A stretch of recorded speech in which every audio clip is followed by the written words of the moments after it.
다윗의 범죄에 대한 이야기를 나누도록 하겠습니다. 저는 늘 이 부분을 읽고 또 이것을 묵상할 때 드는 몇 가지 질문이 있습니다. 첫 번째는 하나님의 마음에 합한 다윗은 어떻게 그 지경이 되었을까? 이것이고요. 두 번째는 다윗을 옹호할 마음이 전혀 없지만 다윗의 당시에 다른 왕들은 더한 짓도 했는데 왜 이 이야기가 특별히 이렇게 11장과 12장에 걸쳐서 정말 또 성경의 전체적인 이야기들 속에서 그렇게 부각이 된 것일까? 그리고 세 번째는 이 이야기에서 하나님은 우리에게 무엇을 말씀하려고 하시는가입니다. 분명히 여기에는 하나님의 마음이 담겨져 있기 때문이죠. 하나님은 이 이야기를 그냥 쓰신 것이 아닐 겁니다. 반드시 이 이야기를 통해서 우리가 무엇을 붙잡아야 될 것인지 그것을 알게 하시기 위해서 이 이야기를 아주 자세하게 그렇게 적어 놓으셨다라는 것이죠. 자, 먼저 우리 그러면 어떤 이야기가 시작이 되었는지, 다윗의 범죄는 어떻게 이루어졌는지를 한번 보도록 하겠습니다. 사무엘하 11장 1절 말씀부터 한번 보겠습니다. 그 해가 돌아와 왕들이 출전할 때가 되매. 왕들은 보통 새로운 해에 출전을 하게 되는데 그 이유는 여기서 새로운 그 해가 새롭게 돌아왔다는 건데 요거는 바로 우리로 말하면 봄을 얘기합니다. 당시에 이 팔레스타인 지역은요, 봄이 되어야만 비가 그쳤어요. 거기는 우리처럼 뭐 봄, 여름, 가을, 겨울 이런 것이 아니라 겨울에는 보통 우기였기 때문에 비가 많이 내립니다. 그래서 그때는 전쟁을 치르지 않아요. 싸움을 싸우지 않습니다. 그러니까 이 우기가 지나고 3, 4월 정도가 돼야 이제 건기가 시작이 되기 때문에 그때가 되면 왕들이 출전할 때가 됩니다. 전쟁을 이제 벌이려고 막 그러죠.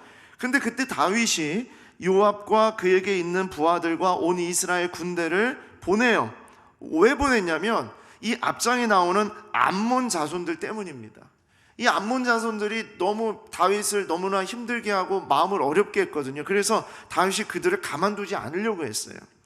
그래서 이 라빠라는 성을 에워싸고 있었기 때문에 이 성을 완전히 이제 함락시키기 위해서 이 요압 장군과 부하들을 다 보냈습니다. 그런데 다윗은 예루살렘에 그대로 있더라. 자, 이게 문제입니다. 다윗은 늘 전쟁터에 있었고 전쟁 속에서 하나님의 뜻을 구하면서 앞장섰던 왕이었습니다. 그런데 사무엘하 11장에 다윗은 그대로 예루살렘에 그대로 있더라라는 이 단어를 통해서 이때부터 다윗은 뭔가 흐트러졌다, 뭔가 이상해졌다라는 것을 알 수가 있는 거죠. 저녁 때에 다윗이 그의 침상에서 일어나 그랬습니다. 그러니까 다윗은 낮에 한동안 침상에 누워 있었던 겁니다.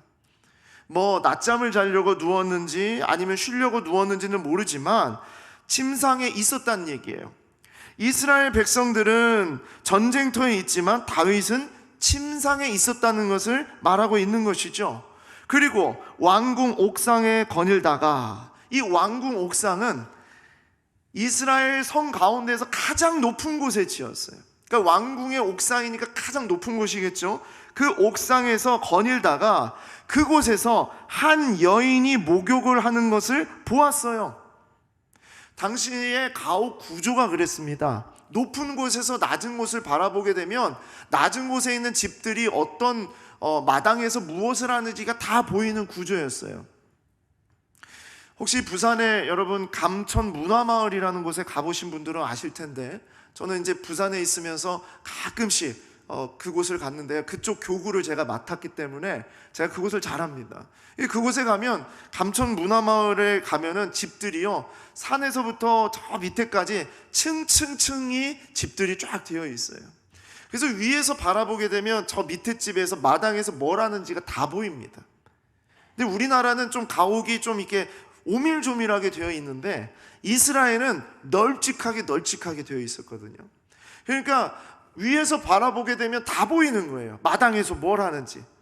그런데다가 마당에 보통 우물이 있었기 때문에요, 이 우물에서 물을 길어서 목욕을 하는 것이 일반적이었습니다. 그러니까 마당에서 목욕을 하면 저 위에서 쳐다보면 다 보이는 것이었어요. 그래서 실제적으로 당시에 그 법에 의하면 다른 집에서 그 지붕 위에 올라가서 다른 집을 내려다보는 것을 금했습니다. 이 법적으로 금했습니다. 왜냐하면 그렇게 잘 보였기 때문이에요. 근데 그런 법이 있음에도 불구하고 그곳에서 보니 한 여인이 목욕을 하고 있었어요. 볼 수는 있죠. 어쩌다가, 왜냐하면 가장 높은 곳에서 거닐다가 보았기 때문에 보일 수 있었습니다. 그런데 심히 아름다워 보이는지라 그랬습니다. 문제는 이것입니다. 심히 아름다워 보였다. 자, 보았을 때 어떻게 해야 돼요? 가려야죠. 피해야죠. 그것이 그 당시의 법이었어요. 그런데 이 왕은 자신이 왕이니까 위에서 내려다 볼 수 있었고 그것을 다 보았는데 심히 아름다워 보였다라고 말하는 것이에요. 그냥 단순히 여러분, 목욕하는 게 심히 아름다워 보였다는 게 무슨 뜻이겠습니까? 저 여인은 정말 심히 아름답구나, 그러고 그냥 넘어가는 것이겠어요? 그런 게 아니죠. 이것은요, 왕이 바라볼 때, 자신의 모습으로 딱 바라봤을 때 이 여인을 탐했던 겁니다. 그 몸의 모습을 보았고 성적인 유혹을 받았다는 얘기입니다. 그러니까 다윗은 이제 자제력을 상실해 갑니다. 다윗이 사람을 보내 그 여인을 알아보게 하였더니 자기의 권위로, 자기의 힘으로, 자기의 능력으로 다른 사람을 그렇게 함부로 볼 수 없는 법이 있음에도 불구하고 나는 왕이니까 라는 마음을 가지고 사람을 보내서 알아봤어요. 그 사람이 말합니다. 그가 아뢰되 그는 엘리암의 딸이요 햇사람 우리아의 아내 밧세바가 아니니까. 자, 이 말이 참 중요해요. 엘리암의 딸이요 햇사람 우리아의 아내 밧세바가 아니니까. 이건 신하의 말은 아주 단호한 이야기입니다. 왕이시여, 이 여자 건드시면 안 됩니다. 이 여자 탐하시면 안 됩니다. 이 여인은요, 엘리암의 딸이요 우리아의 아내인 밧세바입니다. 이 엘리암과 우리아는요, 나중에 다윗의 그 공로 치적을 하는 그런 이야기들 속에서 족보 가운데에서 다윗의 옆에서 다윗을 지켰던 37명의 용사 중에 이 두 사람이 들어가 있어요. 그러니까 이 두 사람은 다윗의 측근이었고 다윗을 지켰던 정말 아주 중요한 사람들이었어요. 그런 사람들인데 그 사람이 여자라는 거예요. 그러니까 이 신하의 말이 그렇잖아요. 밧세바 아니니까. 무슨 얘기예요? 건드시면 안 됩니다. 왕이시여, 그러시면 안 됩니다 라는 얘기를 한 겁니다. 여러분, 사실 이쯤 정도 되면요, 이것도 죄악입니다. 마태복음 5장 28절에 여자를 보고 음욕을 품는 사람은 이미 마음으로 그 여자를 범했다고 그랬습니다. 다윗은 이미 마음으로 이 여자를 품었고요, 그래서 범했어요. 하나님은 그 마음을 보시고 계셨어요. 그런데 더 나아갑니다. 다윗은 그 여자를 데려오라고 합니다. 그런데 그 여자가 옵니다. 그때 이제 4절 말씀이죠. 다윗이 전령을 보내어 그 여자를 자기에게로 데려오라 하고, 자, 멈춰야 되는데 멈추지 않고 그 여자를 자기의 힘과 자기의 권세로, 능력으로 데려오라고 한 겁니다. 그런데 그 다음에 나오는 말씀이 그 여자가 그 부정함을 깨끗하게 하였으므로 이렇게 말하고 있어요. 이 부분에 대해서 많은 학자들의 의견이 엇갈리고 막 이런 말 저런 말들이 막 나오게 되는데, 이게 무슨 뜻일까? 그 여자가 그 부정함을 깨끗하게 하였으므로 라는 이 단어가 뭘까? 이것은 바로 구약 성경의 하나님의 율법에 의해서 여자가 월경이 끝나고 나서 하나님 앞에서 그 정결 예식을 이제 마쳤다는 얘기입니다. 그러니까 이 여인은 월경을 하게 되었고 그 월경이 끝난 다음에 그 부정함을 깨끗하게 하는 의식을 가졌다는 얘기예요. 그런 상태였다는 거예요. 이 여자의 몸 상태가 그런 상태였다는 거예요. 보통 월경이 끝나고 일주일 정도 지난 다음에 상태를 깨끗하게 했다라고 얘기합니다, 성경에는. 그러면 이 기간이 어느 기간이냐? 바로 이 여인의 임신은 자기의 남편과의 관계로 이루어져서 된 것이 아니라 이 여자는 바로 다윗과의 관계로 인해서 아기를 갖게 된 것이라는 것을 성경은 분명하게 드러내고 있는 거예요. 어떤 것으로도 그걸 뒤집을 수 없다는 얘기예요. 왜냐하면 그때가 정확하게 가임기 기간이었어요. 임신을 하기에 딱 맞는 기간이었어요. 그러자 그 다음에 단어가 더불어 동침하매 그랬습니다. 그러니까 어떤 사람들은 더불어 동침했다는 말을 가지고 밧세바도 잘못했어, 밧세바가 왜 그랬어야 됐어, 밧세바가 자기가 유혹을 했기 때문이야, 이렇게 얘기하는 학자들도 있습니다. 그런데 여기 더불어 동침하매라는 이 단어의 동침하다는 단어는 히브리어로 샤카브라는 단어를 사용하는데, 이 단어는 불법적인 성관계를 말할 때 사용하는 표현이에요. 강제적인 성관계 그리고 폭력적인 성관계를 말할 때 사용하는 표현이 샤카브라는 단어를 사용합니다.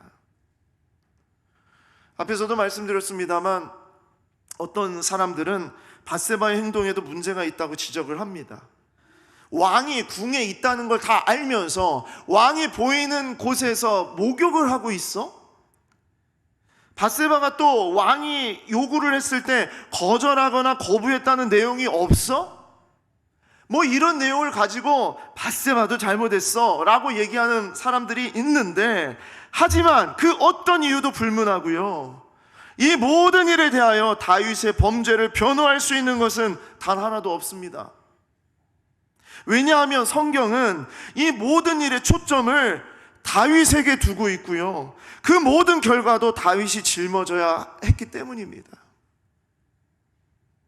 여자도 문제야?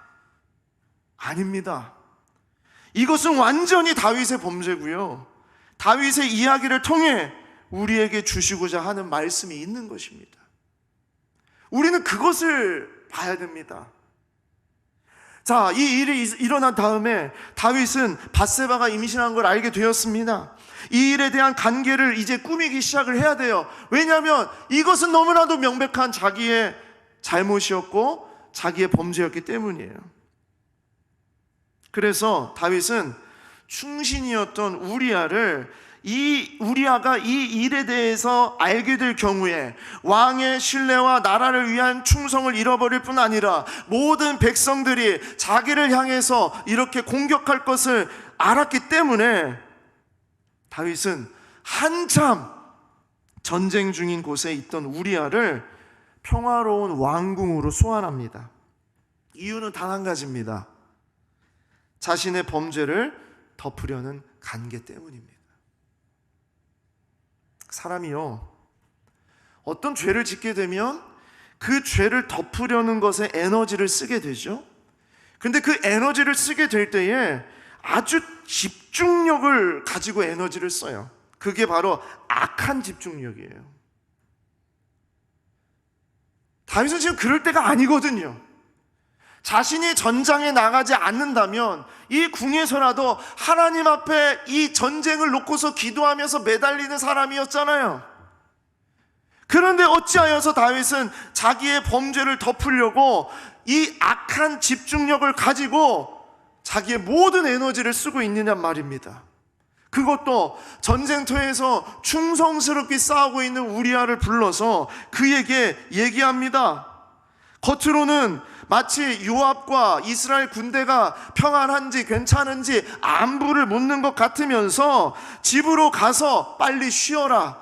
아니, 어떻게 전쟁터에서 온 군사에게 지금 쉬라고 그럴 수 있어요? 그런 왕이 어디 있어요? 이상하잖아요.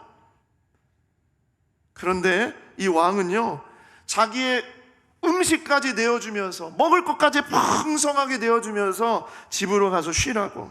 왜냐?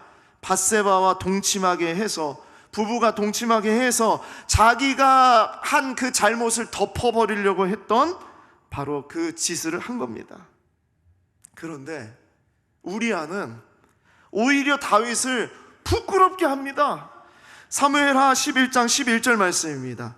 우리아가 다윗에게 아뢰되 언약궤와 이스라엘과 유다가 야영 중에 있고 내 주 요압과 내 왕의 부하들이 바깥들에 진치고 있거늘 내가 어찌 내 집으로 가서 먹고 마시고 내 처와 같이 자리이까? 내가 이 일을 행하지 아니하기로 왕의 살아계심과 왕의 혼의 살아계심을 두고 맹세하니이다 하니라. 얼마나 부끄럽습니까? 사실 이 모습은요, 다윗의 모습이었어요. 다윗의 젊은 날의 모습이었어요. 하나님의 군대가 정말로 막 힘들고 어려울 때에 자신의 목숨을 걸고 싸웠던 그 시절의 다윗의 모습이었단 말입니다. 그런데 다윗은 한 번 더 그를 부릅니다. 우리아를 부릅니다. 그리고 어떻게 합니까? 왕 앞에서 먹고 마시고 취하게 만드는 거예요. 취하게 만들어서 집으로 돌아가게 하려고 했던 겁니다.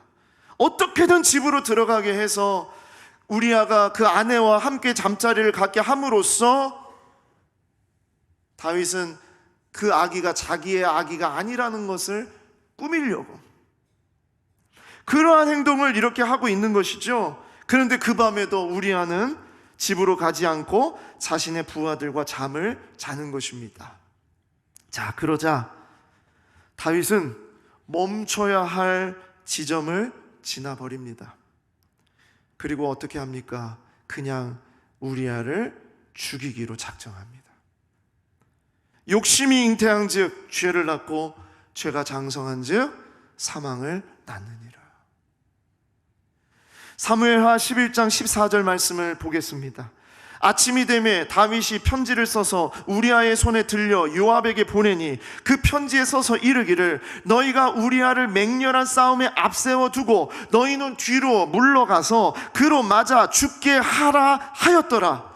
요압이 그 성을 살펴 용사들이 있는 것을 아는 그곳에 우리아를 두니 그 성 사람들이 나와서 요압과 더불어 싸울 때에 다윗의 부하 중 몇 사람이 엎드려지고 햇사람 우리아도 죽으니라.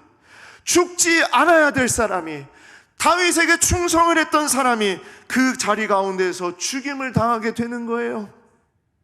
사무엘하 11장 27절에 다윗이 행한 그 일이 여호와 보시기에 악하였더라. 악하였더라. 다윗은 어떻게 그 지경이 되었을까요? 너무나도 충격적인 이야기 아닙니까? 하나님의 마음에 합한 다윗, 하늘의 축복의 물꼬를 트는 기도를 드렸던 다윗, 하나님의 마음이 있는 곳에 자기의 마음을 두고 살았던 그 천하의 다윗이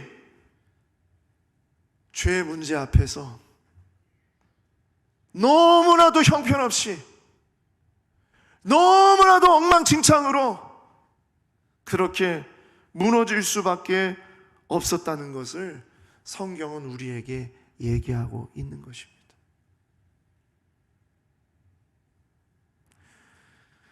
이것이 누구에 대한 이야기일까요? 어떻게 다윗이 그럴 수 있지? 어떻게 그 하나님의 마음에 합한 사람이 그럴 수 있지? 여러분, 이 이야기는 바로 우리를 향한 하나님의 이야기입니다. 죄의 도사름이라는 것을 얘기하려는 것이에요.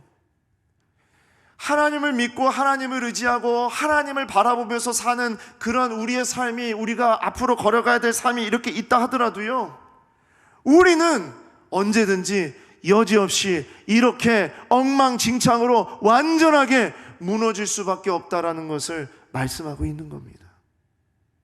다윗의 이야기가 아닙니다.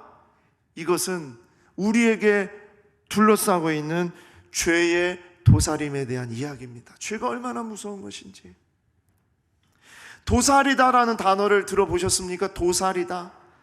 도살이라는 단어는 부정적인 마음이나 생각이 깊숙이 자리 잡는다. 기회를 엿보며 꼼짝 않고 있다. 팔다리를 함께 모으고 웅크리고 있다. 무슨 일을 하려고 다잡다라는 그런 의미를 가지고 있어요. 사자가 먹잇감을 바라보면서 은밀한 곳에서, 보이지 않는 곳에서 두 눈을 부릅뜨고 쳐다보면서 몸을 웅크리고 있으면서 먹잇감을 잡으려고 하고 있는 그 모습 자체를 도살인다라고 그렇게 얘기합니다. 이 도살인다는 단어, 이 죄의 도살임에 대한 이야기는요, 이미 하나님이 인류의 첫 번째 살인을 저지른 가인을 향해서 말씀하실 때 하셨던 말씀이에요. 자, 창세기 4장 7절 말씀. 내가 선을 행하면 어찌 낯을 들지 못하겠느냐? 선을 행하지 아니하면 죄가 문에 엎드려 있느니라. 죄가 너를 원하나, 죄가 문에 엎드려 있느니라. 죄가 너를 원하나. 이 단어가 공동 번역은 뭐라고 나오냐면, 죄가 내 문 앞에 도사리고 앉아 너를 노릴 것이다. 새 번역은 죄가 너의 문에 도사리고 앉아서 너를 지배하려고 한다라는 뜻이에요. 죄의 도사림이 어떻게 우리 주변에 있는지, 그리고 우리는 죄의 도사림 앞에 어떠한 존재인지를 이미 하나님은 창세기 4장 7절 말씀을 통해서 얘기하고 있어요. 다윗은 어떻게 그 지경이 되었을까요? 천하의 다윗도 죄의 도사림 앞에 무너질 수밖에 없다라는, 바로 그런 존재였다라는 것을 얘기하는 것입니다. 근데 왜 이렇게 꼼꼼하게 서술할까요? 하나님의 마음이 무엇일까요? 당시에 수많은 왕들이, 수많은 사람들이 더 나쁜 짓 많이 하고 더 그렇게 더럽고 추악한 행동들 많이 했는데, 그런 이야기는 성경에 그렇게 담아두지 않으시고, 어찌하여 하나님의 마음에 합한 다윗이 저지른 이 범죄를 정말 그렇게 길게 11장과 12장에 걸쳐서 그렇게 얘기하고 계시는 것일까요? 하나님의 마음에 합한 자의 무너짐이 다윗의 이야기, 남의 이야기가 아니기 때문이에요. 이것은 곧 나의 이야기고요, 우리의 삶의 이야기고요, 바로 이 시대를 살아가고 있는 그리스도인들에 대한 이야기입니다. 세상에 어떤 사람은 더 악하더라, 그런 얘기 하시려고 하는 게 아니에요. 하나님을 믿는 사람들, 하나님을 의지하는 사람들, 하나님 앞에 서 있는 사람들, 바로 그 사람들에게도 늘 죄의 도사림이 있다라는 것을 말씀하시는 겁니다. 자, 오늘 그럼 다윗의 이 범죄를 통해서 말씀하시는 죄의 도사림은 어떤 모습일까요? 첫 번째, 죄의 도사림은 작고 개인적이며 은밀한 것이다. 작고 개인적이며 은밀한 것입니다. 거대한 댐은 작은 구멍을 통해 무너집니다. 다윗은 이스라엘의 평화와 막강한 군사력을 회복시켰던 사람입니다. 크고 거대한 일에 대하여 흐트러짐이 없는 그런 지도자였습니다. 그런데 다윗은 지극히 개인적인 부분에서, 은밀한 부분에서 흔들리게 되었어요. 다윗의 범죄의 시작은 작은 눈이었습니다. 이 눈을 통해서 바라보는 것, 그것을 통해서 시작이 됐죠. 그런데 사실은 이 눈을 통해서 무엇이 움직여진 거냐면, 출전할 때에 출전하지 않은 그 마음 속에 이미 부패함이 자리 잡기 시작이 됐다는 거예요. 다윗의 범죄는 바로 그 은밀한 부분에서 시작이 되었습니다. 범죄한 다윗은요, 자기의 힘으로 이 모든 것을 덮을 수 있다고 자부했을 겁니다. 그리고 결국 우리아를 죽임으로 완전 범죄를 이뤄냈다고 안도했을 거예요. 여러분, 우리가 정말 두렵고 무서워해야 할 것은 거대하고 큰 영역이 아닙니다.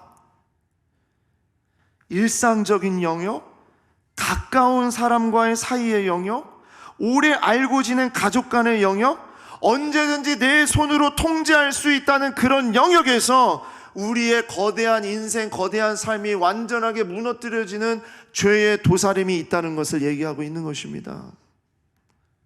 우리의 작고 개인적이며 은밀한 부분을 돌아보는 것은 아무리 강조해도 지나치지 않습니다. 죄의 도사림은 바로 그곳에 있기 때문이에요.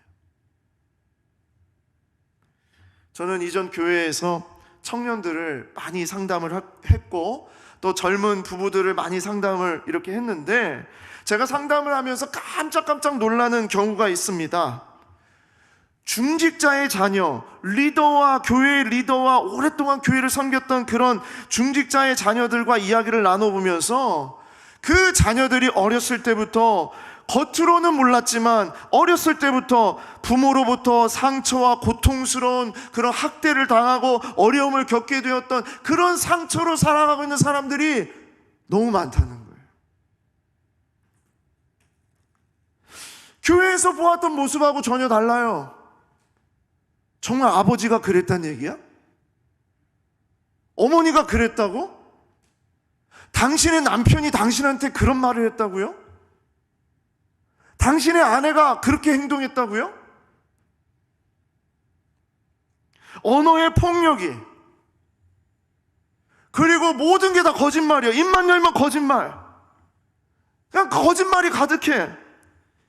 그리고 학대와 괴롭힘, 어렸을 때부터 폭력으로, 힘으로 학대를 하는 그러한 부모들. 아니, 겉으로는 교회에 정말 아주 괜찮은 그런 모습으로 정말 이렇게 있으면서 사랑해야 됩니다, 사랑합니다 이렇게 하면서, 집 안에서는, 회사에서는, 그 아주 친밀하고 다른 사람에게 드러나지 않는 그런 영역에서는 전혀 다른 모습으로 있었다는 거예요. 겉으로만 중직자는 아무 소용이 없어요. 작고 개인적이며 은밀한 영역에서 죄의 도사림을 무시하는 사람은 정말 무서운 괴수가 되는 것입니다. 여러분, 이 다윗의 이 이야기가 우리에게예요. 우리에게. 두 번째로, 죄의 도사림은 무엇이냐? 멈춰야 할 지점을 지나치게 하는 것이 죄의 도사림입니다. 멈춰야 할 지점을 지나치게 만들어요. 죄의 도사림은 멈춰야 할 지점에서 지나쳐도 괜찮다라고 얘기하면서 다가옵니다. 괜찮아. 너 컨트롤할 수 있잖아. 네 스스로 그거 조정할 수 있잖아. 아무도 모르잖아. 다윗에게는요, 멈춰야 하는 그 시점이 몇 번이나 있었어요. 몇 번이나 있었어요. 보았죠. 본 다음에는 멈췄어야 했어요. 그런데 그 다음에 사람을 시켜서 그 여인이 누구인지 알아보게 했죠. 자, 그때에 그 신하가 그랬죠. 그녀는 엘리암의 딸이요 햇사람 우리아의 아내 밧세바가 아니니까 왕이시여 정신 차리시옵소서. 지금 그러실 때가 아닙니다. 그 얘기입니다. 거기서 멈춰야 했습니다. 어떤 죄의 유혹이나 성적인 유혹을 가지고 이야기할 때 신앙의 선배들이 했던 그런 말이 있어요. 어거스틴이나 루터가 했던 그런 이야기가 있어요. 새가 머리 위에 나는 것은 막을 수 없지만 새가 내 머리에 둥지를 트는 것은 막아야 된다.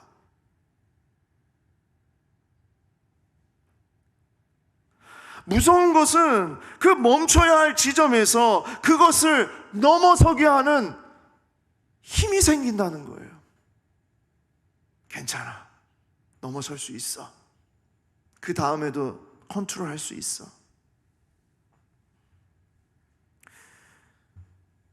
충분히 통제할 수 있다라는 자신감, 그러한 마음을 가지고 있기 때문에 다윗은 그 여자를 데려오게 했고, 다윗은 자기의 힘으로 그 여자를 범했고, 다윗은 자기의 힘으로 우리아를 소환했고, 다윗은 자기의 힘으로 우리아를 죽였습니다. 우리아가 다윗 앞에서 어찌하여 내가 내 집으로 가서 먹고 마시고 내 처와 같이 잘 수 있습니까? 지금과 같은 이 시기에 라고 얘기했을 때 다윗은 멈춰야 했어요. 하지만 다윗은 멈추지 않았습니다. 이것이 바로 죄의 도살임입니다. 오히려 자신의 힘과 관계로 이 모든 것을 덮어버리려고 했습니다. 그래서 결국 우리아를 죽이는 데까지 갔습니다. 너무나 멀리 갔습니다. 하나님은 이 모든 것을 다 보고 계셨습니다. 하나님만 보았습니까? 아닙니다. 밧세바가 그걸 다 겪었습니다. 밧세바만 보았습니까? 아닙니다. 요압도 알고 있었습니다. 다윗의 신하들도 알고 있었습니다. 그리고 바로 자기 자신 다윗도 그것이 하나님이 얼마나 싫어하시는 죄라는 것을 알고 있었습니다.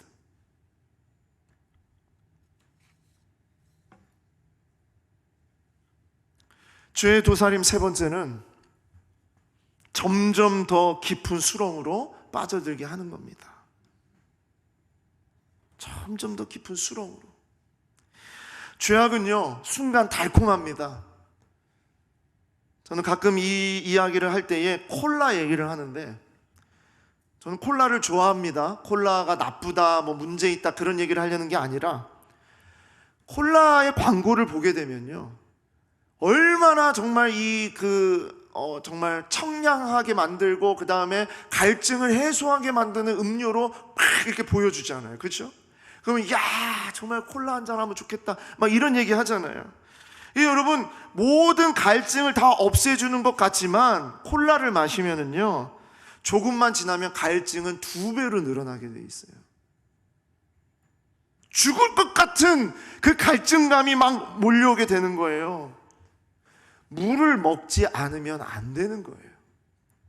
그런데 순간적으로 이 죄를 바라볼 때에 그 달콤함에 빠져서 자기가 이것을 충분히 감당할 수 있다고 생각을 하는 겁니다. 무서운 게 범죄는, 이 죄는요, 확장합니다. 점점 확장을 해요. 이 범죄의 확장성이 정말 무섭습니다. 죄는 그 죄를 덮기 위해서 더 크고 대범한 짓을 하게 만들어요. 외국 속담에 한 가지 거짓말을 감추기 위해서는 7가지 거짓말이 필요하다는 말이 있어요. 다윗의 범죄는 무섭도록 깊어지고 대범해집니다. 한 여인을 바라보고 간음을 했던 그 범죄에서 여인을 데려다가 범하고, 그리고 자신과 이스라엘 앞에 충성된 그 장군을 참혹하게 죽이는 범죄를 했고요. 그뿐만 아니라 자기 주변에 있었던 신하들의 마음을 범죄했고요. 전쟁터에 싸우고 있었던 사람들의 마음을 범죄한 것이고요. 이 밧세바의 마음을 범죄한 것입니다. 사람들을 죽인 겁니다. 다 죽인 거예요. 하나님의 마음을 붙잡으려고 고군분투했던 다윗이 어떻게 이렇게 무너지게 된 것일까요? 무엇이 그를 이런 괴물로 만들어 버렸습니까? 죄의 특성이 그렇다는 거예요. 죄의 특성이. 처음부터 괴물이 되는 것이 아닙니다. 큰 죄, 작은 죄가 없지만 처음 지은 죄를 덮기 위해서 더 강력하고 새로운 죄들을 계속 끌어당기게 만드는 것이 죄의 습성입니다. 그것이 결국 사망으로 이르게 하는 수렁이라는 것을 알지 못하게 만들면서 계속 그 수렁 속으로 들어가게 만들어요. 죄가 그렇게 무섭습니다. 에스키모들의 늑대 사냥법을 들어보신 분은 있을 겁니다. 에스키모들이 늑대를 어떻게 사냥하느냐, 이 추운 곳에서 에스키모들이 늑대를 사냥할 때 아주 예리한 양날의 칼에다가 짐승의 피를 칼날에 잔뜩 발라놓고 얼음 속에 손잡이를 딱 박아 놓아서 칼끝이 하늘을 향하게 꽂아두죠. 그러면 늑대들이 그 피냄새를 맡고 다가와서 자기의 혀로 그 칼날을 핥기 시작을 하는 것이죠. 처음에는 발려져 있는 짐승의 피맛을 보게 되다가 한참을 핥다 보면 예리한 칼날에 자기의 혀가 베어져 신선한 피가 흘러내리는 것을 깨닫지도 못하고 느끼게 되는 거예요. 아니, 이 피는 무슨 피지? 너무나 맛있다, 너무나 신선하다, 너무나 괜찮다 라고 생각을 하면서 늑대는 자기 피 냄새와 그 맛에 빠져서 죽은 줄도 모르고 피를 핥다가 결국 죽게 되는 사냥법입니다. 죄의 도살임은 바로 이런 성질을 이용해서 다윗을 무너뜨렸고요, 그리고 이 시대를 살아가고 있는 바로 그리스도인인 우리들을 그렇게 무너뜨리려고 도사리고 있어요. 정말 무서운 것입니다. 그래서 오늘 이 말씀을 통해서 죄의 도사림이 무엇인지를 우리는 정신 분명히 차리고 바라봐야 됩니다. 자, 그러면 이 다음에 우리의 관심은 이것입니다. 그러면 어떻게 이 죄의 도사림을 다스릴 수 있습니까? 창세기 4장 7절 말씀에 그랬죠. 죄가 너를 원하나 너는 죄를 다스릴지니라. 하나님이 말씀하셨잖아요. 어떻게 해야 됩니까? 다윗은 이렇게 무너졌는데 어떻게 해야 됩니까? 그래서 사무엘하 12장에 다윗이 이 무너짐에서, 이 죄악 가운데서, 죄의 도사림에 완전하게 정말 바닥을 쳤던 그 상황 속에서 어떻게 다윗이 다시 회복하게 되는가, 하나님의 마음을 붙잡게 되는가, 그것이 나옵니다. 우리는 이제 여기까지 나가야 되겠잖아요. 그렇죠? 우리는 이것을 봐야 되겠잖아요. 그래서 이제 죄의 도사림이 이제 무엇인지를 알게 되었을 때 우리는 죄를 다스림, 우리는 죄를 다스리는 것으로 우리는 나아가야 된다. 이것이 하나님의 마음인 거예요. 자, 그러면 이 다윗의 이야기를 통해서 죄를 다스림, 첫 번째는 무엇이냐? 유혹은 무조건 멀리하라. 유혹은 무조건 멀리하라. 데살로니가전서 5장 22절에 그랬습니다. 악은 어떤 모양이라도 버려라. 악한 것은 흉내도 내지 마라. 악한 것에 있는 악한 그런 자리에는 아예 가지를 마라. 이것이 성경에서 말하는 방법이에요. 하나님은 우리에게 어떻게 그것이 악한 것인지, 어떻게 그것이 유혹인지 하나님은 우리에게 그것을 알려주세요. 어떻게 알려주실까요? 하나님은 기본적으로 우리에게 양심을 통해서 알려주십니다. 양심. 이 일반 은총인데요, 일반 은총을 통해 도덕과 윤리와 법을 지킴으로 그것이 잘못된 것임을 깨닫게 하세요. 다윗이 지금 하고 있는 이 범죄가 당시의 법으로 봤을 때 아무 문제가 없었던 법입니까? 아닙니다. 그건 죄였어요. 그거는 다른 백성들이 절대 그렇게 해서는 안 되는 일이었어요. 이미 구약의 율법에 이러한 범죄, 이러한 간음, 이러한 것에 대해서 하나님은 아주 분명하게 말씀하세요. 돌로 쳐 죽여라. 분명하게 말씀하세요. 다윗이 몰랐을까요? 양심으로 알죠. 왜 모릅니까? 멈춰야 됐습니다. 양심이 거슬렸을 때 멈춰야 됩니다. 그런데 어떤 부분은 정말 쉽게 분별하기가 어려운 게 있어요. 영적으로 판단해야 되고 영적으로 봐야 될 때 세상의 사람들은 다 괜찮다라고 얘기하는데 하나님의 법으로 볼 때, 하나님의 마음으로 볼 때 아닌 것들이 있어요. 자, 그러면 그것은 어떻게 해야 될까요? 그래서 성경은 이렇게 말해요. 하나님의 말씀에 나의 삶이, 나의 뿌리가 하나님의 말씀에 근거하지 아니하면 언제나 우리는 유혹에 넘어질 수밖에 없다. 언제나 넘어질 수밖에 없다. 여러분, 매일 하나님의 말씀을 붙잡는 게, 매일 말씀을 묵상하는 게, 큐티하는 게, 여러분이 주일에 나와서 말씀을 듣는 게, 아니면 여러분이 하나님의 말씀을 통독할 때에 그 모든 것 가운데에서 하루아침에 변화가 되고 하루아침에 우리가 달라지고 기적과 같은 뭔가를 일으키고 절대 그러지 않습니다. 그렇게 되지 않아요. 말씀을 맨날 보고 말씀을 매일 읽고 묵상을 하고 큐티를 하고 그렇게 하는데도 삶을 살아가면은 늘 다람쥐 쳇바퀴 도는 것 같고 힘든 일이 계속 이어지는 것 같고 이 생활은 개선이 안 되는 것 같고 어려움들이 여전히 있어요. 그런데 하나님의 말씀을 늘 묵상하고 붙잡고 살아가는 사람은요, 결정적인 순간에 말씀의 능력이 살아나게 되는 것입니다. 결정적인 순간에, 유혹이 다가왔을 때. 시편 1편 1, 2절 말씀입니다. 복이 있는 사람은 악인들의 꾀를 따르지 아니하며 죄인들의 길에 서지 아니하며 오만한 자들의 자리에 앉지 아니하고 오직 여호와의 율법을 즐거워하여 그의 율법을 주야로 묵상하는도다. 복 있는 사람은 여호와의 율법을 즐거워하여 그의 율법을 주야로 묵상하는 자가 복 있는 사람이래요. 왜 복이 있을까요? 왜? 그 말씀이 도대체 뭘 하길래 그 말씀을 붙잡아야, 알아야 악인들의 꾀를 따르지 않게 되고요, 죄인들의 길에 서지 않게 되고요, 오만한 자들의 자리에 앉지 않게 되는 겁니다. 그게 복 있는 사람이라는 거예요. 여러분, 유혹은 절대로 나의 힘으로, 내가 가진 지식으로, 나의 힘으로, 내가 가진 것으로 이겨낼 수 없습니다. 유혹을 내가 이기려고 하는 사람들이 있어요. 나는 저 정도 내가 물리칠 수 있어. 저 죄의 도살임 내가 할 수 있어, 내가. 그런 사람들이 있죠. 유혹은 내가 하는 것이 아니라 유혹은 하나님의 말씀으로 피하는 겁니다.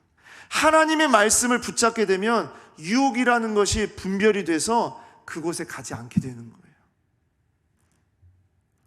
유혹할 수 있는 사람, 유혹이 있는 장소, 유혹이 있는 상황, 아예 그곳에 가지 않게 해달라고 간절히 기도하시기 바랍니다.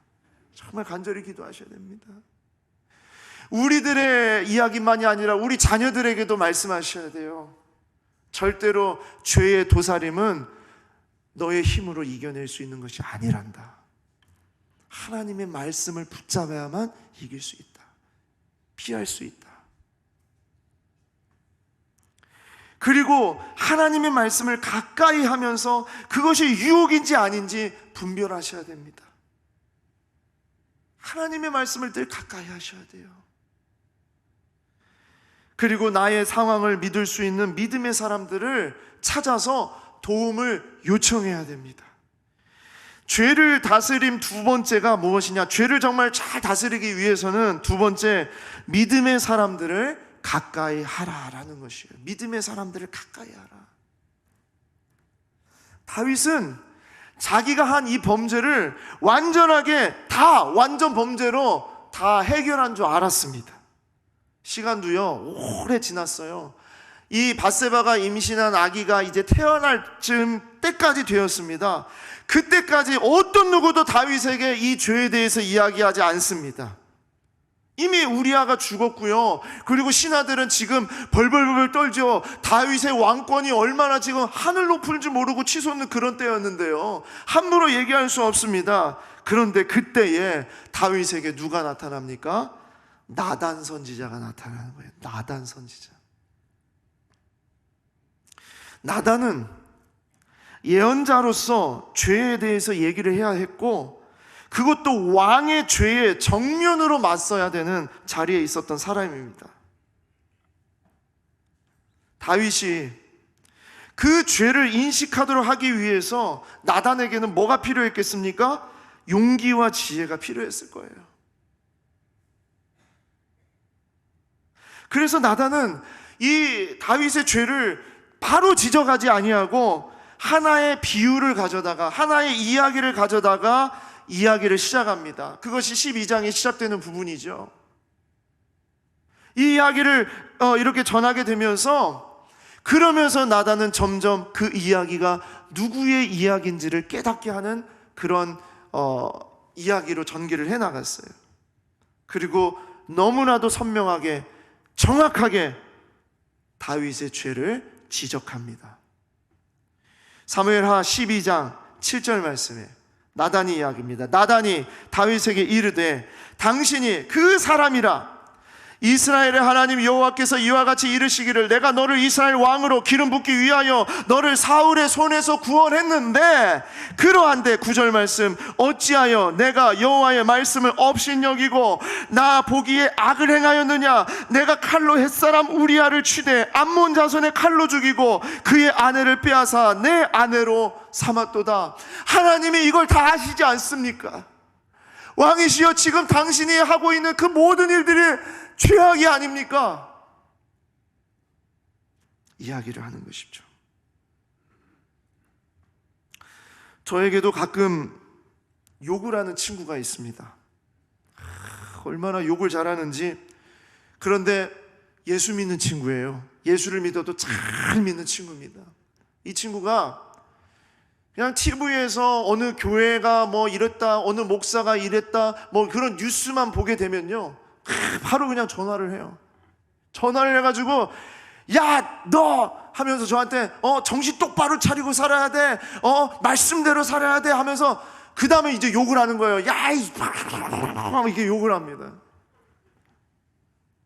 그 친구는요, 자기의 인생 속에 목사에게 직접 대놓고 욕할 수 있다는 특권을 가졌다라고 자기는 그렇게 생각을 하고 그렇게 욕을 하는 친구예요.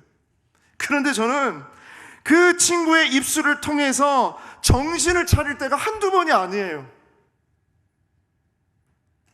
아유, 그건 다른 교회의 이야기지, 그건 다른 어떤 그리스도인의 이야기지, 내 이야기겠어? 라고 생각하는 그런 마음을 가질 때마다 그 친구의 그 욕이, 그 친구의 그 꾸중이, 그 친구의 그 지적이 내 가슴을 파고들어서 그게 너가 될 수 있다는 것을 절대로 잊으면 안 돼 라고 얘기하는 그 이야기, 얼마나 감사한지 몰라요. 다윗에겐 나단은 하나님의 선지자였지만 믿음의 동역자였어요. 믿음의 사람들이 여러분의 주변에 가까이 있는 것은 그것은 정말 귀한 일이고 감사한 일입니다. 여러분, 신앙생활 나 혼자 할 수 있어, 나 혼자 그냥 예배 드리고 왔다 갔다만 하면 되지, 꼭 이렇게 함께 있어야 되나, 누구를 만나야 되나, 훈련을 받아야 되나, 이런 얘기 하시는 분들이 있는데요, 하나님은 우리를 하나님의 교회로, 하나님의 이 교회 가운데서 우리를 만지시고 고치시고 새롭게 하세요. 믿음의 동역자, 믿음의 사람들을 가까이 하시기를 바랍니다. 정말 기도하는 사람, 말씀 붙잡는 사람, 이 사람들이 여러분의 주변에 있는 것을 기뻐하시기를 바랍니다. 없으면 찾으십시오. 찾으세요. 그런 사람이 나에게 있는가? 내가 잘못된 길을 걸어갈 때, 내가 하나님의 말씀을 온전히 지키지 못할 때, 그리고 음란함이 몰려올 때, 내 입에서 더럽고 추악한 그런 부정적인 말들이 자꾸 나올 때, 그것을 향해서 나에게 너 그러면 안 된다라고 얘기해 줄 수 있는 그 믿음의 친구가 있습니까? 저는 설교를 하러 나올 때마다 하나님, 제가 설교를 할 때에 그냥 듣기 좋은 말, 아니면 뭐 축복의 메시지, 아니면 뭐 이렇게 따뜻한 말, 이런 말만 하는 목사가 되지 않게 해달라고 기도하면서 나와요. 때로는 제가 이런 설교를 하게 될 때에 야, 저 어린 사람이 참 뭐 어른들 앞에서 어떻게 저렇게 얘기를 하지 하는 분들도 있을지 모르겠습니다. 하지만 저는 늘 하나님 앞에서 이 메시지는, 이 말씀은 제일 먼저 내가 들어야 할 말씀이고, 그리고 이 시대를 살아가는 특별히 우리 교회 교인들과 하나님 앞에서 들어야 될 말씀이라고 생각하면서 그렇게 준비를 해요. 그래서 여러분 조금 혼내고 무섭게 얘기하더라도 여러분 정말 우리가 하나님 말씀 앞에 온전히 서기를 소망합니다. 믿음의 사람들을 가까이 하는 것을 기억하십시오. 좋아하십시오. 그것을 바라십시오. 그리고 우리 교회가 그런 교회가 되기를 원합니다. 죄를 다스린 마지막 세 번째는 다윗의 모습을 통해서 우리가 어떻게 해야 될 것인가? 죄의 결과를 받아들이고 여호와께 매달리는 것밖에 없습니다. 죄의 결과를 받아들이고 여호와께 매달리는 것. 다윗이 자신의 죄를 다시 다스릴 수 있었던 것은, 다윗이 이 자기 주변에 도사리는 죄를 다스릴 수 있었던 것은요, 그 강력한 힘은 단 하나였어요. 죄의 결과를 받아들이고 여호와께 전심으로 매달리는 것이었습니다. 시편 51편이 바로 다윗의 그 고백입니다. 다윗이 하나님 앞에 어떻게 매달리는가, 그 고백이에요. 시편 51편. 자, 1절에서 4절 말씀 한번 우리 읽어보겠습니다. 시작. 하나님이여, 주의 인자를 따라 내게 은혜를 베푸시며 주의 많은 긍휼을 따라 내 죄악을 지워주소서. 나의 죄악을 맑게 씻으시며 나의 죄를 깨끗이 제하소서. 물은 나는 내 죄가를 아오니 내 죄가 항상 내 앞에 있나이다. 내가 주께만 범죄하여 주의 목전에 악을 행하였사오니 주께서 말씀하실 때에 의로우시다 하고 주께서 심판하실 때에 순전하시다 하리이다. 아멘. 철저하게 자기의 죄를 고백합니다. 이것이요, 사울과 다른 것입니다. 사울은 동일하게 믿음의 선지자가 와서 얘기했어요. 사무엘이 와서 얘기했어요. 당신이 죄를 지었습니다. 당신이 더러운 짓을 했습니다. 얘기했습니다. 사울은 그것을 덮으려고 했어요. 우리 장로들한테 얘기하지 말아달라고, 백성들에게 얘기하지 말아달라고, 나라에게 얘기하지 말아달라고 그렇게 얘기했어요. 그런데 다윗은 자기의 죄가 드러났을 때 하나님 앞에 회개하며 금식하며 자기의 죄를 고백했습니다. 내가 죄인입니다. 내가 죄인입니다. 내가 범죄하였나이다. 그러면서 간절히 하나님 앞에 매달립니다. 바로 51장 시편 51편 10절 12절입니다. 같이 읽겠습니다. 시작. 하나님이여, 내 속에 정한 마음을 창조하시고 내 안에 정직한 영을 새롭게 하소서. 나를 주 앞에서 쫓아내지 마시며 주의 성령을 내게서 거두지 마소서. 주의 구원의 즐거움을 내게 회복시켜 주시고 자원하는 심령을 주사 나를 붙드소서. 아멘. 이 방법밖에 없는 거예요. 다윗은 죄의 결과를 받아들였습니다. 죄를 인정했고 죄의 결과를 받아들였어요. 그리고 아픔을 주었던 사람 밧세바, 이 그 여인에게 다가가서 위로하고 용서를 구했습니다. 그냥 내가 하나님 앞에서 해결하면 되는 문제가 아니라는 거예요. 범죄를 하였으면, 그것이 누구의 마음을 아프게 하고 누구를 힘들게 하고 어렵게 했으면 반드시 그 사람 앞에 가서 용서를 구하고 정말 그 사람 앞에 매달리는 것이 필요합니다. 그리스도인들은 더 그래야 됩니다. 그리고 어떻게 해요? 하나님의 은혜를 구하며 회복하게 해달라고 간절히 구하는 것, 그것밖에 없어요. 다른 방법이 없어요.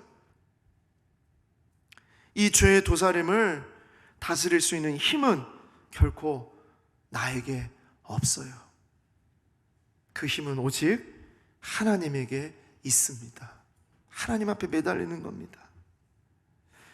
여러분, 그런 가운데에서 하나님은 다윗과 밧세바 사이에 솔로몬을 주셨습니다. 첫 번째 아이는 하나님이 데려가셨어요.